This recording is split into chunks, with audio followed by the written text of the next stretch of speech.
शिवलिंग की पूजा करने वाले लोग नरक जाते हैं, ये मैं नहीं, ये लोग कह रहे हैं। पूरी सच्चाई प्रमाण के सहित मैं आपको बताऊंगी और इनकी गलतियां भी बताऊंगी जो ये लोग झूठा ज्ञान फैला रहे हैं। पहले आप इनकी वीडियो को देखिए क्या कह रहे हैं। महापुराण 1898 इसका कोड है, गीता प्रेस गोरखपुर से प्रकाशित है।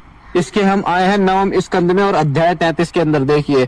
जो भारतवर्ष में केश युक्त मिट्टी से बने पार्थिव लिंग की पूजा करता है वह उस मृदा में विद्यमान रजकणों की संख्या के बराबर वर्षों तक केश कुंड नामक नरक में निवास करता है। तदनंतर भगवान शिव के कोप के कारण वह यवन योनि में जन्म लेता है और फिर वह राक्षस योनि में जन्म ग्रहण करता है।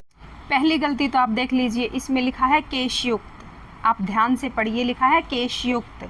देखिए, जो भारतवर्ष में केश युक्त मिट्टी से बने केश युक्त पार्थिव शिवलिंग की पूजा नहीं करनी चाहिए। इसमें ये लिखा है, ये समझाया गया है। जैसे कि आपके खाने में बाल आ जाता है तो क्या आप वो खाना खाना चाहेंगे? वो खाना अशुद्ध हो जाता है, इसीलिए अशुद्धि की पूजा भगवान स्वीकार नहीं करते। इसमें केश युक्त बाल युक्त पार्थिव शिवलिंग की पूजा करने के लिए मना किया गया है, ना कि पार्थिव शिवलिंग की पूजा करने के लिए।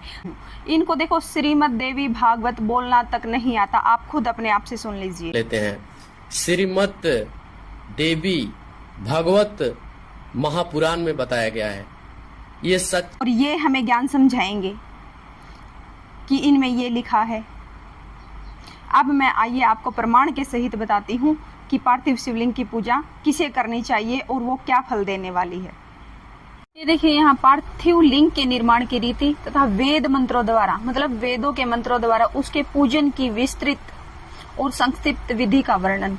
ये देखो, यहाँ कह रहे हैं, मैं वैदिक कर्म के प्रति श्रद्धा भक्ति रखने वाले लोगों के लिए वेदोक्त मार्ग से ही पार्थिव पूजा की पद्धति का वर्णन करता हूँ।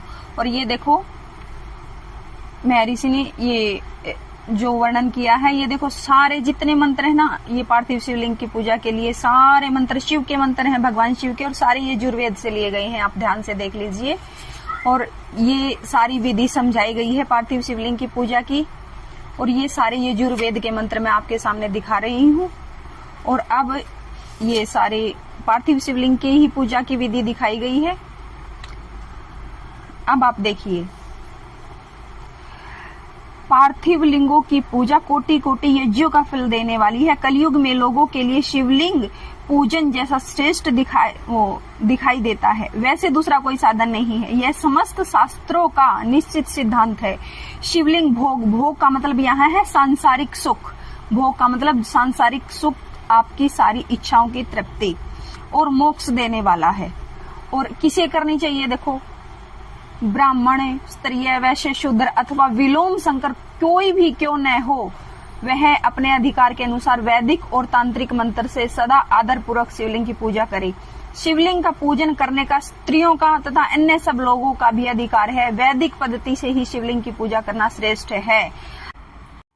मेरा मकसद यहाँ पर आपको केवल और केवल सच्चाई से अवगत कराना है, झूठे भ्रम से, भ्रांतियों से बचाना है, ताकि आप भी अपने प्रभु के प्रति प्रेम को बनाए रखें और झूठे अज्ञानियों के जाल में ना फंसकर अपने प्रभु की सच्ची भक्ति में अपना मन लगाए रखें।